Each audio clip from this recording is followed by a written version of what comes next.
Hello, everybody. Good morning. First of all, thank you all for joining today in already our third webinar. Today we are going to talk a bit about the low emission zone application. And of course, we are also going to explain you in the second part of our presentation our low emission zone solution and how Macq can enhance the overall low emission zone solution. So who are we? So today I will be your host.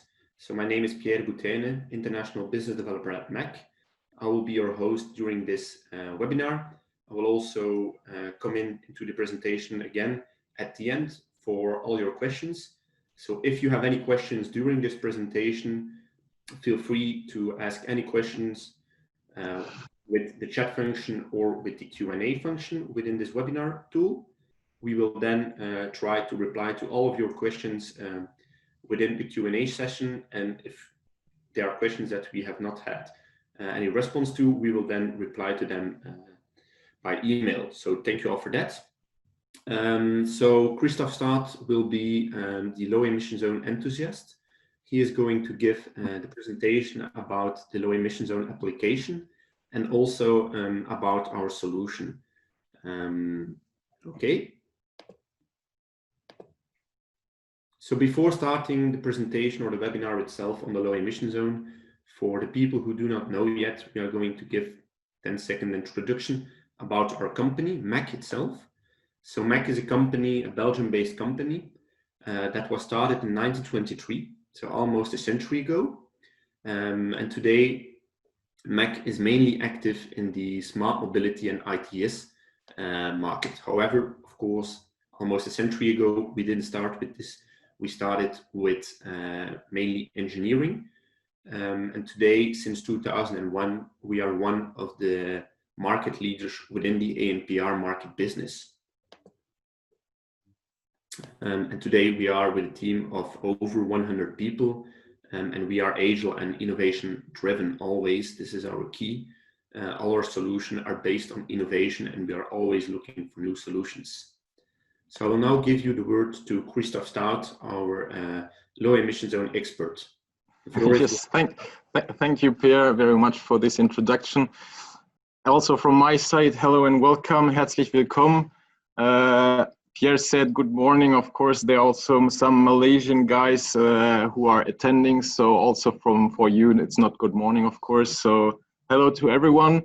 And thank you for your time. Of course, it's a pleasure for me. And I'm really glad to have this opportunity to explain or why I think that a solution to monitor automatically a low emission zone can be a true game changer for not only the air quality, but also for the environment and human health in urban areas.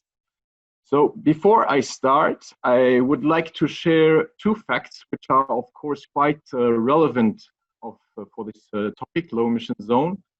So first of all, did you know that up to 95% of the European population is still exposed to levels of air pollution, which the World Health Organization considers as dangerous? And second fact is that road transport alone, that means cars, vans, buses, etc., is responsible for 60% of NO2 concentration in cities. So this is the reason, and now I want to explain you why we need such a low emission zone, in my opinion, and what is the root cause for establishing one. So here's a short movie that shows you the problem we are still facing today, currently.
Yeah, so shortly speaking, as you saw in this small short video, air pollution is a major health risk worldwide, and you can say that it causes even more premature death than road accidents.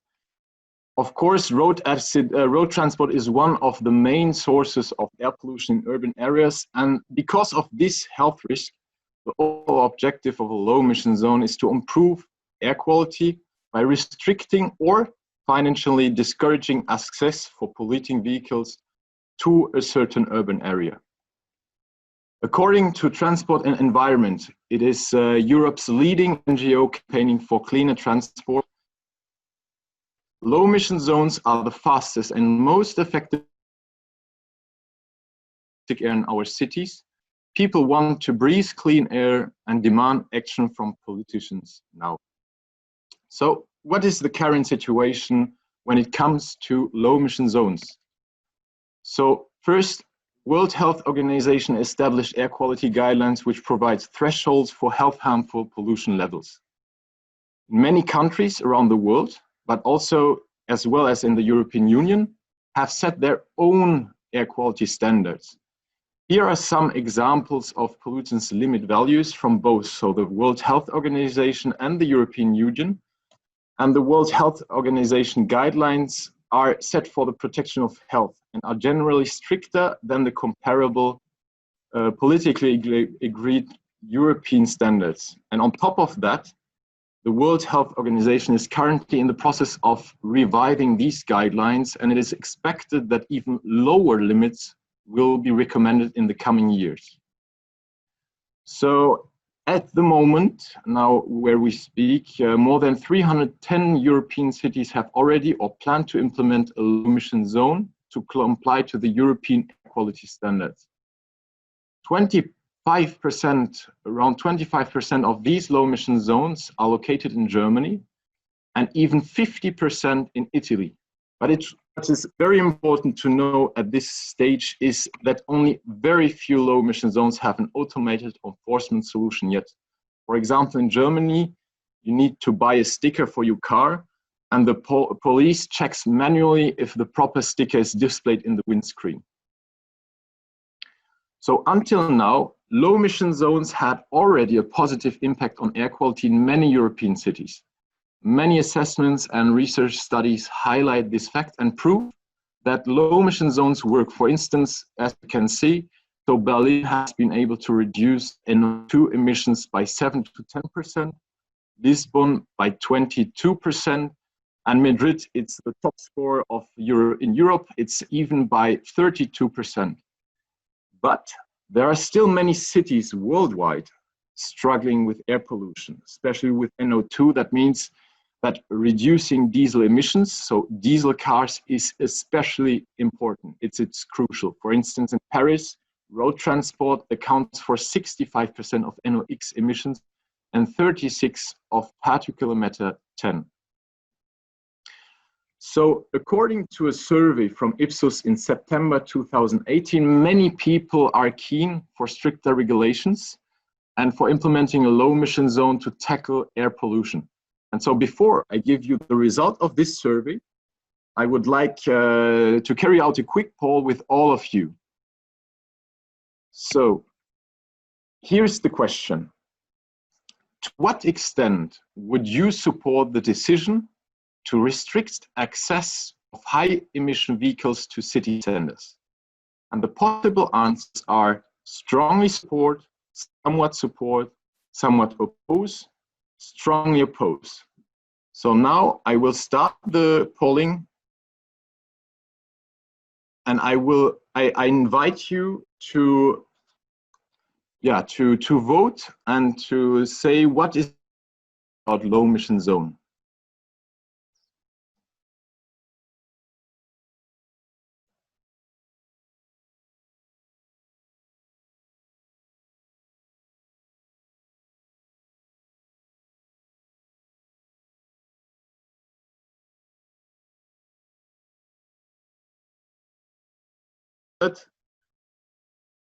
And it looks quite I would say it's turning to one direction.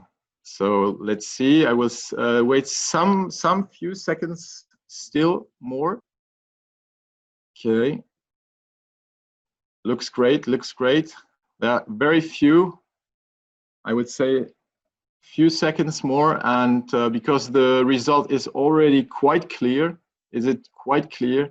So I will suggest to close the voting now. Sorry for those who had either technical issues or did not want to answer. I will now show you the result of the survey, of our survey today. And as you can see, it's yes, so you can say 100% are supporting in this webinar the low emission zone. So I will close now the polling, and I will show you the result of the European survey. And you need to know that in this survey there were not only 30 participants but 4,500. And that means from 9 countries, and in each 9 countries there were 500 adults which were selected to represent the best way each country. And the result is that 2/3 declare they somewhat or strongly support measures that restrict access to city centers to vehicles with high emissions. And in this survey also the result was only 10%, 10.1 to be exactly, strongly oppose low emission zones. So it's a quite, I think, very clear message regarding low emission zones. So what is the actual challenge for reducing air pollution from road transport? The level of impact low emissions have on air quality depends on many aspects. Before launching the low emission zone, it is amongst others essential to define the right geographical area of the low emission zones, because it determines the residents who will be directly impacted and by this low emission zone, and what share of vehicle fleet will be concerned. Also, it is important to take into account the importance of different pollution sources in the defined zone, of course, to define, on the other hand, the level of stringency of the emission standard set, and finally also to define which vehicle types, of course, are affected of these low emission zone, and to set up the right and correct exemption rules. Once the low emission is in operation, it's key for the result how well the low emission zone is monitored and enforced. And that means it is important to provide a solution which is automated, works 24/7, and controls all vehicles effectively. That is also important that it does not influence the traffic flow and does not cause any traffic jams in the city or an urban area. The goal is to minimize manual work as far as possible, of course, to save operational costs. And another point is to allow easily to customize the workflow and the vehicle access criteria, for example, if the regulation changes in the coming years. And finally, it is important that this solution is 100% compliant with all data protection regulations. So our solution takes, of course, all these points into account and goes even a step further. So the following clip shows you the functional principle of our solution.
So as you saw, the core of our solution lies in the powerful combination of our own designed camera technology on one hand side and on the back office software on the other hand. So our cameras read not only license plates perfectly, but are also designed to be compact, to fit discreetly in urban areas, to capture high quality pictures, that means up to 12 megapixel, to monitor up to 4 lanes, thanks to its embedded powerful processor, to be high energy efficient. It means it is even possible to opt for a solar power supply if it's a wish of the client. To simplify the installation and integration, that means thanks to the motorized support arm, which is located on the left-hand side in the camera, as you can see, you are able to remotely control the pan and tilt of the camera. And the last but not least, it is very important, of course, that the camera is very good accessible via Ethernet, Wi-Fi, 4G, 5G, etc. On the other hand, our mobility software is designed to centralize the data of all captured vehicles into one place. That means the picture of the car, of the driver, location, the time, etc. To manage all low emission zone relevant workflows, that means, for example, retrieving the data from external vehicle register databases, such as the DIV in Belgium, the KBA in Germany, the SIV in France, etc. Another workflow would be, for example, validating vehicles manually by checking the number plates, the time, the pictures, etc. Transferring the data to the administration for sending out fine notice, etc. Another point is it is easily integratable in existing IT environments. This is very important, of course, and to avoid, of course, cost overlapping and service redundancies. Next point is, of course, our software is suitable for small cities, but also for large metropolitan regions. And last but not least, it is highly secured, of course. For example, thanks to data encryption, management of access rights, automatic deletion of data, configurable data retention, or anonymizing by hashing information. So now let's talk how it works in Brussels, our main reference, how it works in practice. So that you know the context of Brussels and the low emission zone solution. It is up and running since the 1st of January 2018. And the low emission zone is in operation, all vehicles are automatically and 24/7 monitored, thanks to around 300 installed NPR cameras at the edge, but also within, as you can see on the map of Brussels. So vehicles which are not compliant in Brussels receive a fine of 350 euro. And this, they can receive only maximum 4 fines per year. And on the other hand, if your vehicle is non-compliant, there's a possibility to buy a day pass for 35 euros. And you are able, because, or other way around, your vehicle has the possibility to have 8 tickets per year, which you can buy.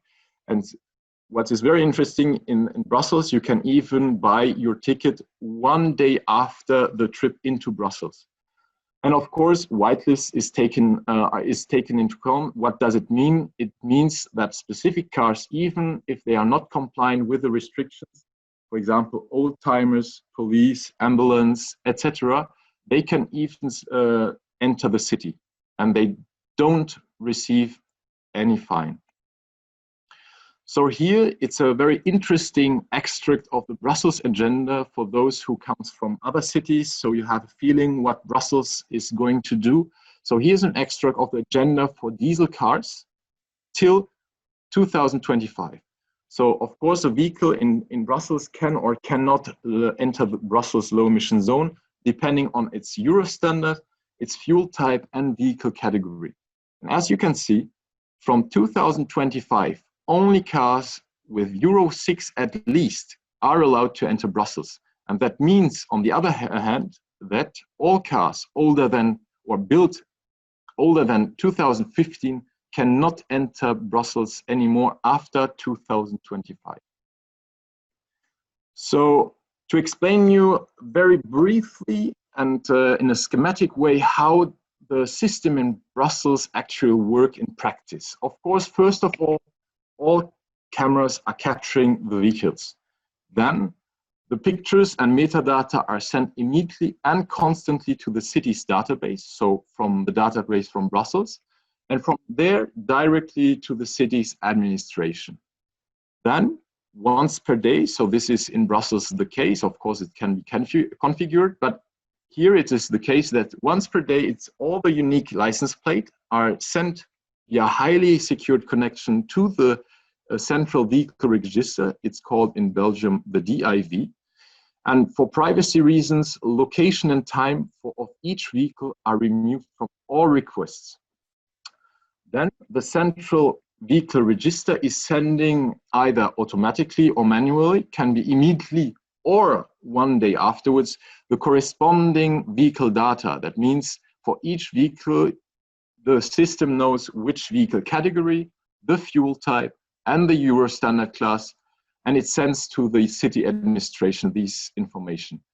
Then the administration checks the data with the access criteria of the city and the whitelist, so which vehicles are of course not to be taken into account.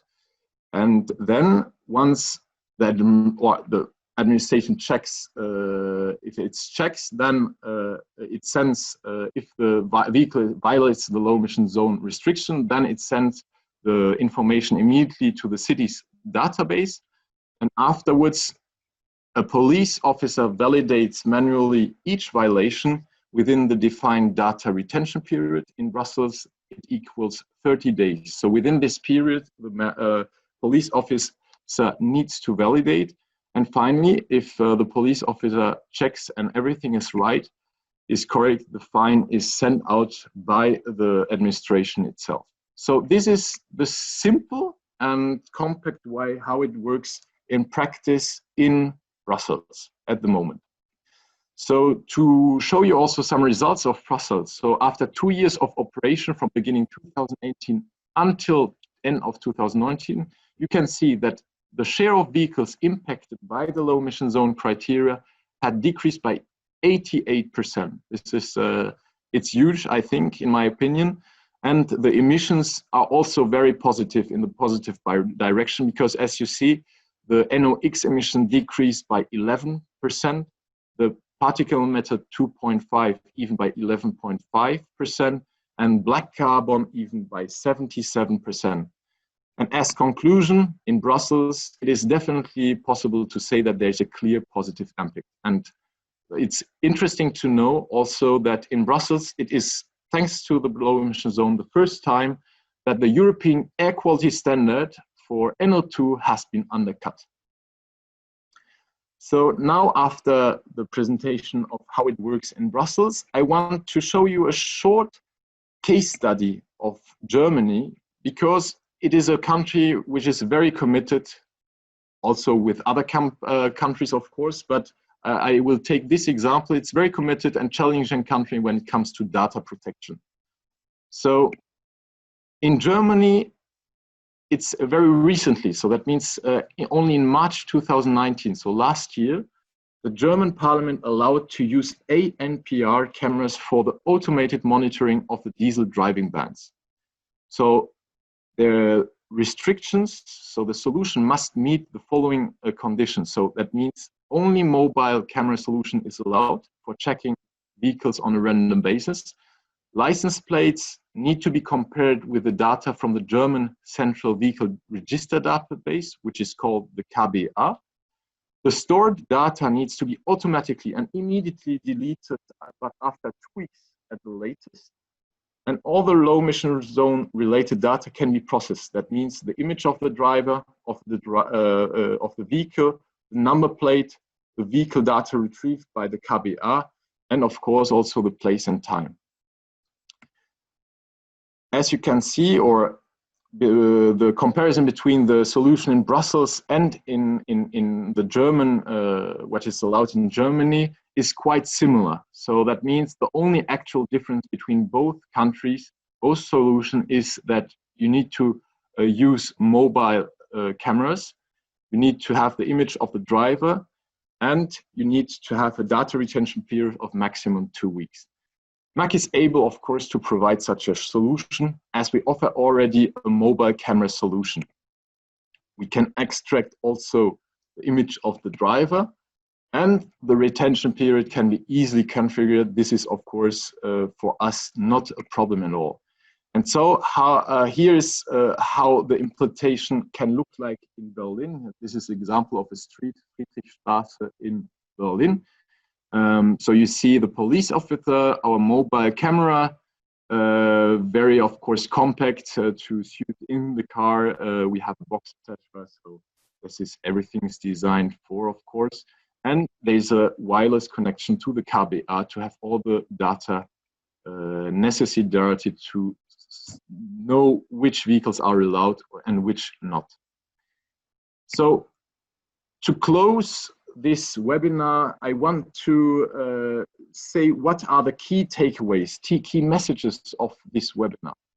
And for me, of course, as I showed you with Brussels and Germany, Macq is able to take into account all local restrictions in order to design a solution fully tailored to your requirements. Another point is that we have much experience. So we have a proven, scalable, secure ANPR solution in Brussels. We have also others. And we can provide all necessary equipment which you need to settle up a complete solution in your city, in your urban areas. That means including hardware, software, server, development for setting up the right connections between databases, etc., etc. And so our installed cameras, its important point, can also be used for other applications, not only for low emission zone. That means if the cameras are installed, you are able to use it for other, like analytics, etc. And this, of course, has a great impact for the end client, which would have a higher return on investment. And last but not least, we are ready. We can set up easily pilot project from small, but also for huge urban.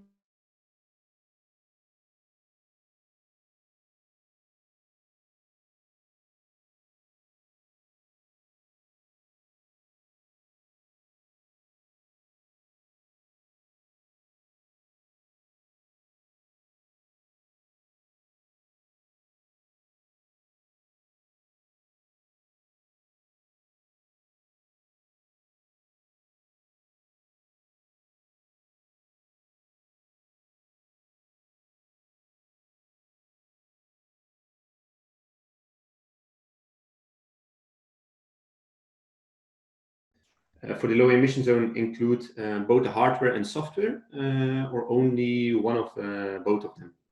Yes, so definitely it's both. So that means we as company, we are very eager to provide to each client everything what's needed. So that means we take care even the software, the hardware, so the cameras, the back office, the connection, because of course you will need some developments, some individual personalized development to set up the right connections. And this, of course, is our job. This is our purpose to provide this in a very high quality to the client. Yes, thank you very much, Christoph. Another question that we had, and it's quite interesting, of course, because we worked quite a lot on this in the past years, is can your system detect, mark, and model of all vehicles, and how does the system then works? Exactly. So once you have installed the cameras, as I said, you have the possibility to do also other applications. And make and model is, of course, one of a very famous at the moment application. That means make and model. It means which brand of the car is detected, and the model. To take an example, a BMW X2. So the make would be the BMW, and the model, of course, the X2.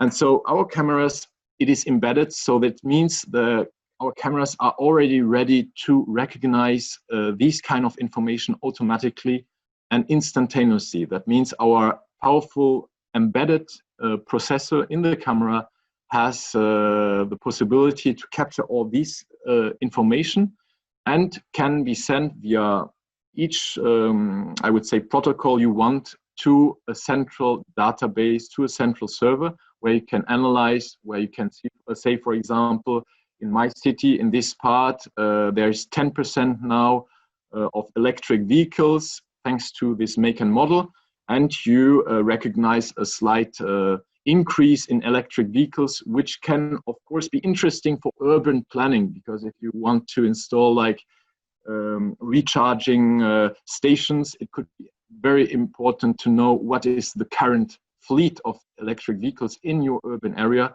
And that means, this is a great point, thank you for this question, it's possible to have both, so low emission zone, but also other applications. So yes, we are able to do make and model, and this very well, I think. Yeah, indeed, Christoph, thank you very much. It's indeed true.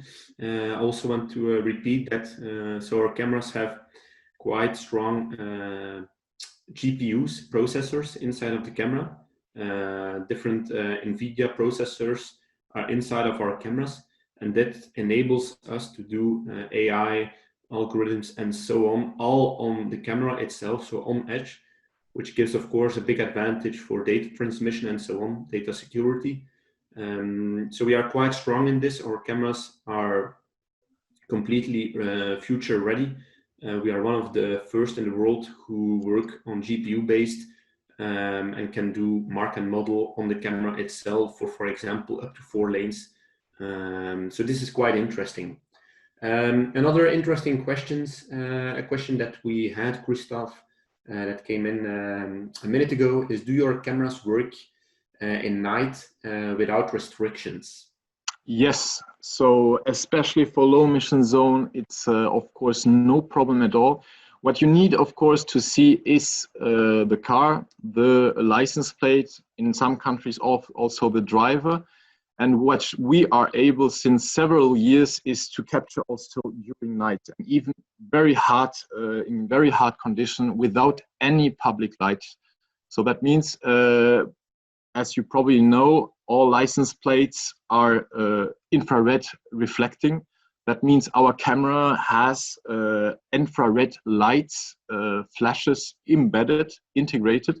That means when the light conditions are in this situation where infrared can help, our camera detects this light situation automatically, switch on the infrared lights, and you can see even in very dark situation during night, etc., all license plates, and, which is very important, also in some countries, also the driver very well. So everything is settled up in one case, in one camera, everything is included. So you don't need any infrared on the right, on the left-hand side from the camera. Everything is included, and it's completely enough to see everything what you need to be sure that you enforce the right vehicle. Yeah, indeed, Christoph. It's very interesting. I also want to add to this is that indeed, as you mentioned, so our cameras have infrared illuminators embedded, but also our sensors are light sensitive sensors. So we use specific sensors from Sony that are very high quality and light sensitive, and this gives our camera the capability to see quite good also in night circumstances. And this is also why we can do classification and mark and model at night based on the images itself. So we can attend in a good installation without public lighting, very good classification, mark and model recognition at night with our camera embedded. So I will have a look to some other questions, Christoph. Yes.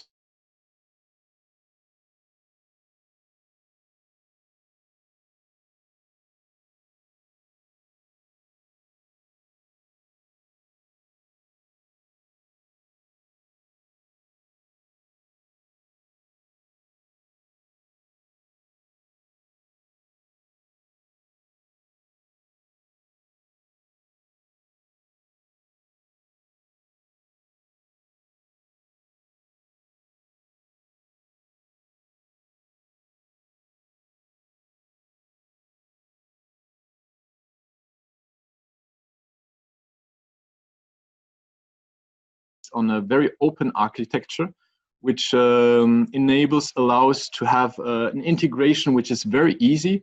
And for example, we can integrate also other cameras. We can integrate another back office. So if there's already an infrastructure there and the client don't want to take everything from us, of course we can provide a certain part of this and make sure that everything works smoothly together. So there's no reason to be afraid of a vendor lock-in at all. Yes, indeed. Thank you very much, Christoph, for this explanation. I will take another question, and that question here is: what type of camera do you use in the German case presented? Yes, so there is, it is important to know, of course, that it's a mobile solution. That means the core, the camera itself, the powerful processor, etc., it stays the same, is it mobile or stationary. That means in the case of in Germany, it could be interesting to take our mobile solution, which means you have a case, you have everything ready in a very compact case. That means the tripod, the camera, the battery, that you are completely autonomous on your location in your car, and that you can see everything from a mobile, from a flexible location in your city. And that means you can have the same camera technology as the stationary solution. You have, for example, in one slide, I showed 2 examples of our camera. That means concretely, you take this camera, have the same features, the same functionalities, but it is designed in the mobile way, mechanically. Yes, okay. Thank you, Christoph. We have another interesting question coming from Lux Meyers. It goes as following. If you can only use mobile cameras to enforce the low emission in Germany, I assume this limits the scale of enforcement due to the available police personnel capacity. From experience with automated speed controls in Belgium, I would choose a smart mix of well-located fixed cameras and additional mobile cameras to seal some gaps. What is your opinion or experience on this subject? I agree fully. That means why I agree that a mix could be very good indeed. Of course, from the operational cost perspective, it is of course very advantageous to have a complete stationary solution where the camera are located, because then you don't have any thing to do. The police officer does not need to go to the location and so on. Everything is already settled up, and this 24 hours a day, and this the whole year. Of course, now the situation we have in Germany does not allow us to have a complete stationary solution. It's a very important and question and very political question in Germany. And as you saw, it's only since last year that the parliament has allowed to put ANPR cameras in public areas. And this is for Germany already a huge step ahead. So that means, first, I think what concerns Germany, I would say in the first step to, of course, comply fully with the local restrictions. Unfortunately, we need to go with a mobile solution. But for me personally, it would be, of course, much better to have a stationary, because the question behind in Germany is really only related to the personal data protection. And our solution, it's our company who wants also to restrict access to data, personal data. This is, of course, we agree fully with this. And that's why we do everything which is possible technically, but also mechanically, etc. We do everything to provide this secure data environment. And that's why I think that it could be in the future, also in Germany, possible to put cameras in the public areas. But this is very political subject. And so it's up to the future and to the decision, of course, of the government, the local government. Yeah, Christoph, thank you very much. And I also agree with Lux Meijers, and I also think that this shows again why, for example, our solution could be very interesting, because we could supply both the mobile solution, the fixed solution, and the software solution. So this makes a complete easy integration and mainly an easy maintainability of our solution. So this is quite a big advantage that we have, that we can deliver the all-in-one solution. If it's okay for you, Christoph, I will end the Q&A session over here. Yes. If we will then contact all the persons that have not sent in questions anonymously with a response on their question. And if, of course, so I will go to the next slide. So if there would be any other questions on this slide, you can see our contact details. They are, of course, also available on our website. So if you have any other question, feel free to contact us. Yes, with pleasure. Yes. My colleague or myself, and you can find all the contact details on our website from ourselves and from Macq itself. So feel free to contact us. It would be a pleasure to help you. And the last slide, I would explain, I would like to mention that all our previous webinars are also available, and you can rewatch them on our website. So if you go to macq.eu/webinars, you can there find all the webinars we have done in the past. You can have a look at them. If you have any questions about them, feel free to contact us again. And we have also some interesting upcoming webinars, which are also mentioned on our website, and you can see over here. So we would love to see you again on the other webinars. Thank you very much, everybody. Yes, thank you very much for your time. Thank you very much, everybody. Bye.